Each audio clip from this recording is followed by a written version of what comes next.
tool kit in a pocket-sized package. This little multi-tool actually dates back to 1891 with the original Swiss soldier's knife. It wasn't long before it morphed into other versions for sale to the general public. And a century later, it continues to come in handy.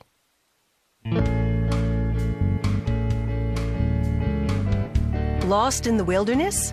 Or are you a serious multitasker? Either way, a Swiss Army knife has tools to help you cope.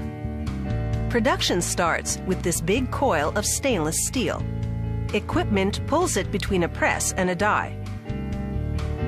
The press forces the steel against the die to punch out blade shapes. It also forms the finger groove for pulling the blade out of the handle.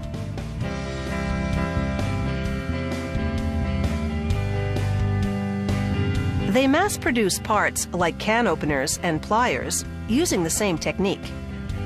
They load the blades into a vibrating mix of ceramic stones and water. The friction polishes the steel. A little powder keeps the parts from sticking together. After several hours, they activate a powerful magnet to extract the parts from the vibrating mass.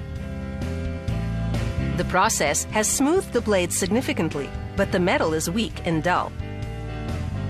So a worker arranges the blades on a mesh conveyor, which goes into an oven that exposes them to intense heat.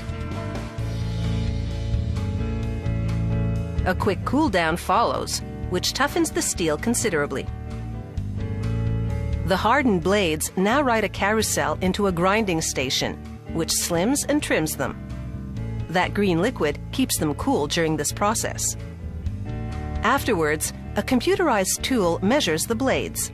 If the dimensions are even slightly off, they won't fit into the knife handle. A quick stamp gives the part its trademark name.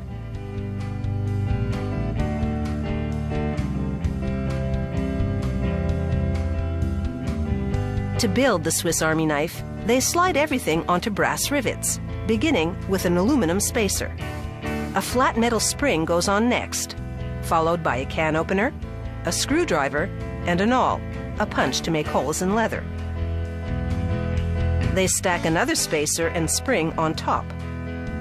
They tamp it down, and then slide a multi-purpose hook and a pair of scissors onto the rivets. Another divider, another spring, and then they add a wood saw to this multi-tool sandwich, because you never know when you might need one.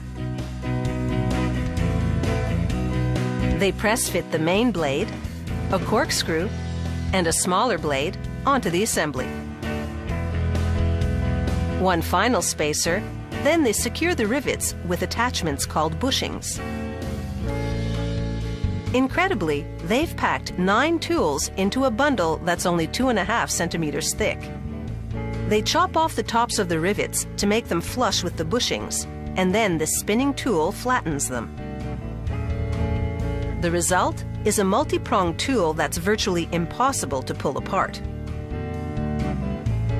The blade on the Swiss Army knife is thin compared to other pocket knives to allow it to fit into the casing.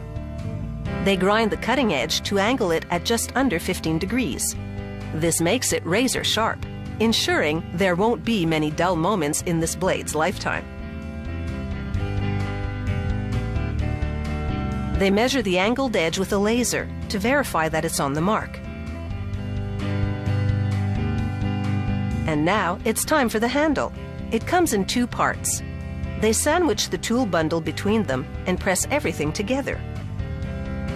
This embeds the bushings in the handle's holes for a tight installation. Amazingly, there's still space in this Swiss Army knife for a set of tweezers and a toothpick.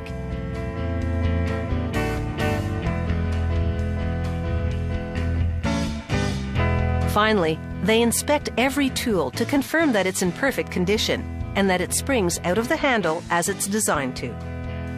Making a Swiss Army knife is a job performed with almost military precision. There's no room for error when it comes to packing all these tools into a pocket-sized unit. And once they do, this multi-tool is ready to spring into action.